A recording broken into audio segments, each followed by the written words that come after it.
लेकिन तुम मुझे बताओ कि तुमने शराब क्यों पी है। मैं आपको सब बताता हूँ, लेकिन प्लीज पहले एक गिलास पानी पिलवा दीजिए, मैं बताता हूँ आपको। तुम बैठो बैठो तुम, मैं पानी लाती हूँ।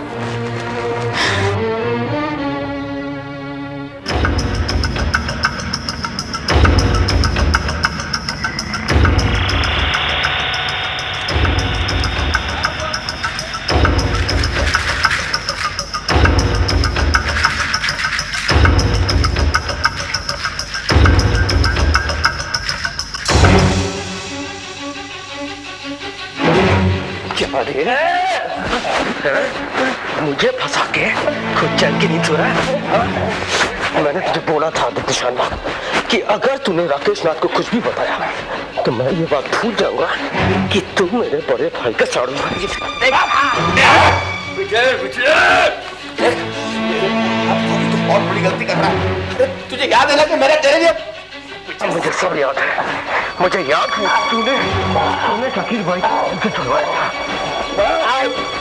मुझे ये भी याद है कि तूने मेरे माँ के सदन की इज्जत बचाई, और मुझे ये भी याद है कि तूने मुझे कामला से मिलाया, तूने मुझे फंसाया, जिसकी वजह से आज मेरा बाप मर गया। आज नहीं छोड़ूंगा तुझे।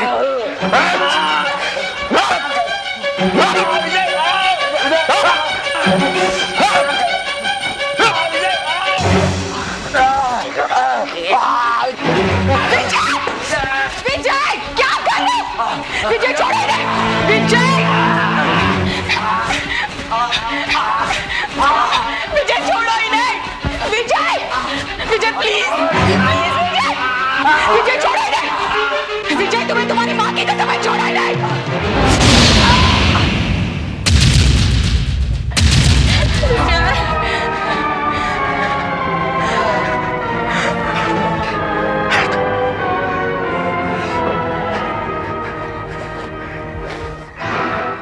वकील, आज तो बच गया। एक बार पहले भी मेरी मां बीच में आ गई थी, और आज एक बार फिर मैं अपने बाप को तो खो चुका हूं, लेकिन अपनी मां को नहीं खोना चाहता। एक बात याद रखना, मैं तुझे टपकाऊंगा जरूर। वकील, मैं तुझे जरूर टपकाऊंगा।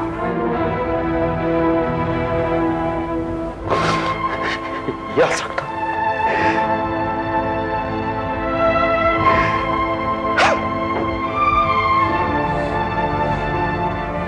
आदित्य, तुम ठीक तो हो ना? मैं बिल्कुल ठीक हूँ, मुझे क्या होना है, लेकिन मैं उस विजय के बच्चे को छूऊंगा नहीं। क्या समझता है मेरा आपको? आदित्य शर्मा नाम है मेरा, छोड़ो मुझे।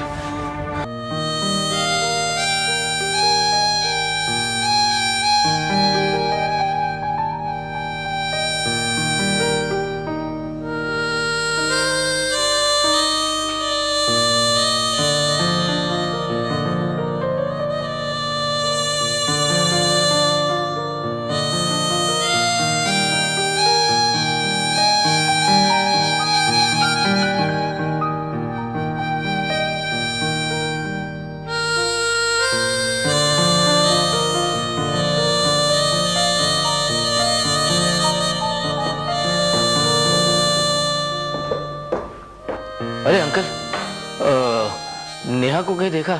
वो अभी मेरे पास ही सोई थी कमरे में। वो तुम्हारे पास सोने की कोशिश कर रही थी, मगर जब उसे नींद नहीं आई तो मेरे पास चली आई। तो अभी कहाँ है वो? मेरे कमरे में सो रही है। मैं बहुत परेशान हो गया था, पता नहीं कहाँ गई। आज नेहा की बातें सुनकर मैं भी कुछ देर के लिए परेशान हो गया था। हाँ? ऐसा क्या कह दिया उसने? जीजू के जाने के बाद वो नन्ही जान अपने आप को कैसे संभाल रही है, ये तो वही जाने हैं। कह रही थी कि ग्रैंडपा रोज कहानी सुनाया करते थे। हाँ अंकल, ये तो सच है। आज मैंने भी उसे कहानी सुनाई और कहानी सुनते ही आराम से सो गई। सच बात तो यह है अजय कि नेहा जीजू को बहुत मिस करती है। कल यही हाल हम सबका यही हाल है। हाँ, मैं उसे अपने कमरे में ले जाता हूँ। अरे नहीं नहीं, मैं तो भी कुछ देर और जागूंगा और आराम से बैठ के किताब पढ़ूंगा। अरे खाम खा को तकलीफ होगी। कोई तकलीफ नहीं होगी, सुबह स्कूल भेजने से पहले उसे ले जाना। ओके? तुम चावला वैसे नहीं मिल सकता है।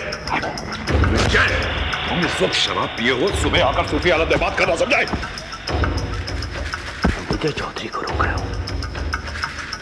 विजय चौधरी को। विजय मंगलो,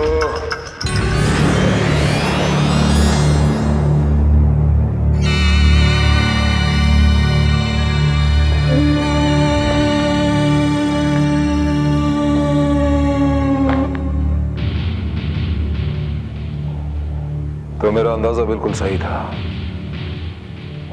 कि तुम कहीं भी जा सकते हो, लेकिन शाम को यहां जरूर आओगे। सही था ना अंदाजा?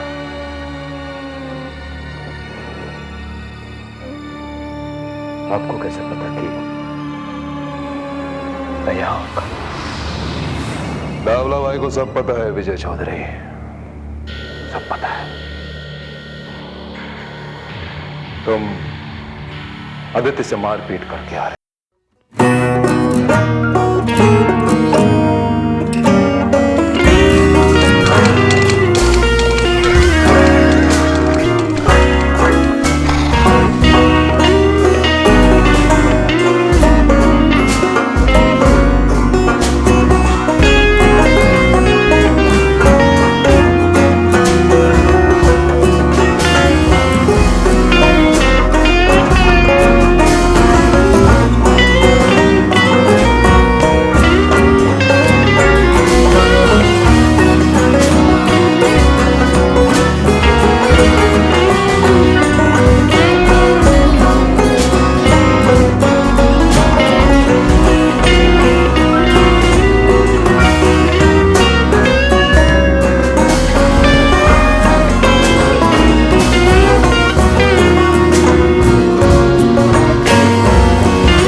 उसको देखो,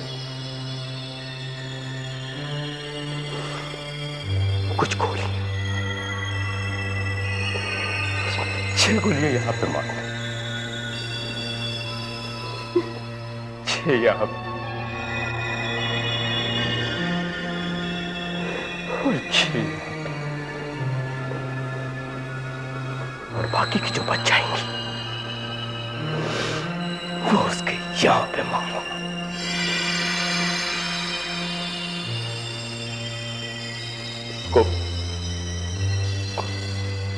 उसको छोड़ना बेटा,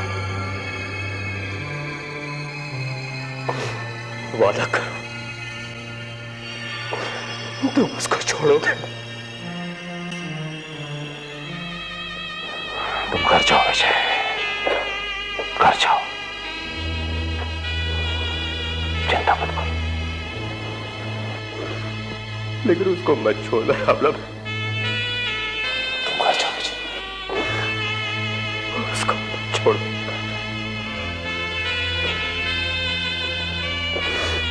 उसको मत छोड़ो।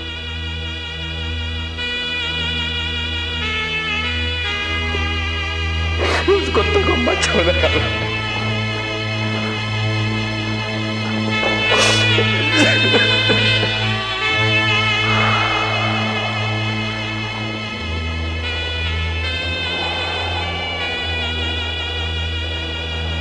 चिंता हो गई मुझे इसकी बगला। क्या हालत बना ली इसने अपने आप के, लेकिन पता नहीं क्यों इसके अंदर मुझे पुराना ढाबला नजर आता है, पुराना ढाबला। चल बहरा। माँ जी, ये देखिए मैं आपके लिए सूप लेकर आई हूँ। माँ जी, ऐसे मुंह फेर कर बैठने से काम नहीं चलेगा, चलिए सूप पी लीजिए। मुझे नहीं चाहिए सूप वूप। कैसे नहीं चाहिए सूप? सूप तो आपको पीना ही पड़ेगा। मैंने कहा ना मुझे नहीं चाहिए सूप।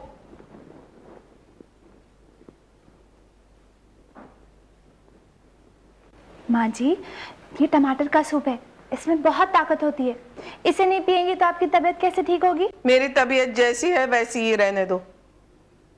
मुझे बताओ बलराज की तबीयत कैसी है?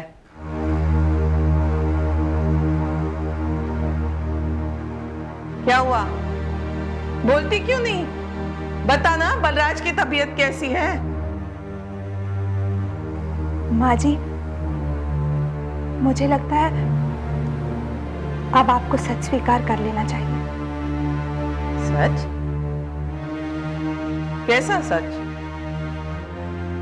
माँ जी, माँ जी, पापा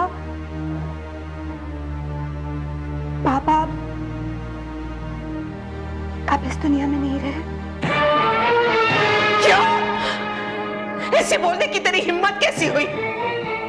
एक जीते जागते आदमी के बारे में ऐसा कहते हुए तुझे शर्म नहीं आई? मेरे माथे का सिंदूर उजाड़ देना चाहती है तू? माँ जी,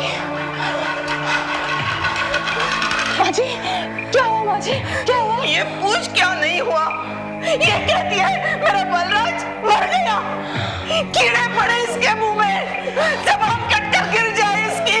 ममता, ये तुम क्या कह रही हो? पिताजी जिंदा है, अस्पताल में है, उनका इलाज चल रहा है, तुम्हारी हिम्मत कैसे हुई ऐसी बात कहने की? भाभी, मैं तो क्या, मेरा तेरा कोई रिश्ता नहीं है। जब बहू अपने ससुर के बारे में इतनी गंदी बात सोच सकती है, मैं उसके साथ कोई रिश्ता नहीं रखना चाहती।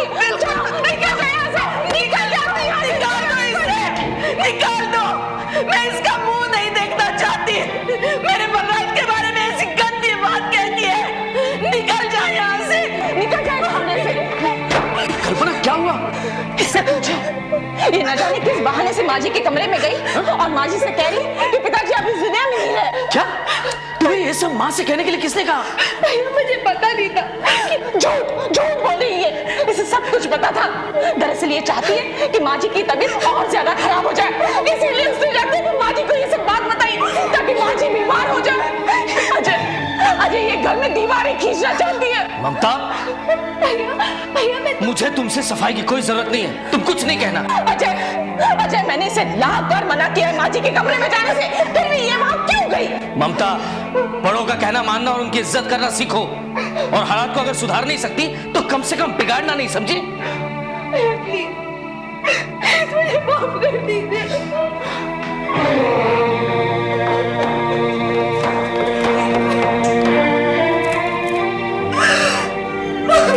आइए।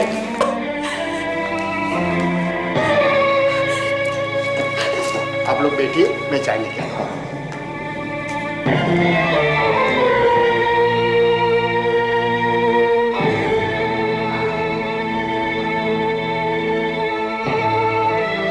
नमस्ते, बैठिए ना प्लीज।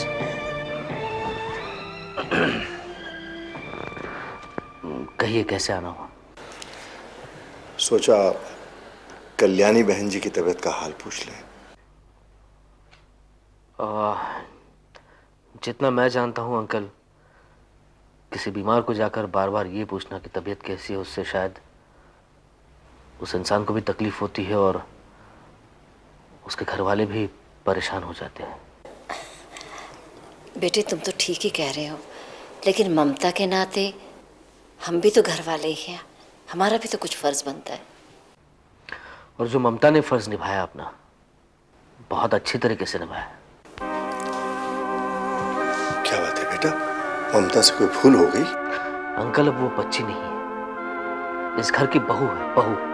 क्या बात है बेटा, क्या हुआ है बताओ ना। मैं बताती हूँ।